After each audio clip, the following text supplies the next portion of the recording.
কিয়ামতের ঠিক আগে এই পৃথিবীর সাক্ষী হবে এমন এক ভয়ঙ্কর ফিতনার, যার নাম শুনলেই মানুষের শরীরের লোম খাড়া হয়ে যায়। এটি হলো হাজার হাজার বছর ধরে বন্দী থাকা এক ভয়ঙ্কর জাতির গল্প। এটি হলো ইয়াজুজ ও মাজুজের কাহিনী। ইয়াজুজ ও মাজুজ হলো হযরত নূহ আলাইহিসসালামের বংশ থেকে আসা এক জাতি। তারা আমাদের মতোই মানুষ, কিন্তু তাদের স্বভাব, চরিত্র আর চেহারা সাধারণ মানুষের মতো নয়। হাদিসের বর্ণনা অনুযায়ী তারা হবে বেটে, তাদের মুখ হবে চ্যাপ্টা, নাক হবে ছোট এবং চোখগুলো হবে ছোট ছোট।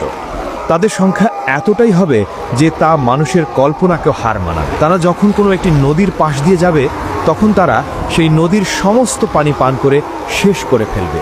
এই জাতি এতটাই ভয়ঙ্কর হবে, একটা নদীর পানিকেও তারা মিনিটের মধ্যে শেষ করে দিতে পারে, নদীকে মরুভূমিতে পরিণত করে দিতে পারে। তাদের প্রধান বৈশিষ্ট্য হলো তাদের সীমাহীন নিষ্ঠুরতা।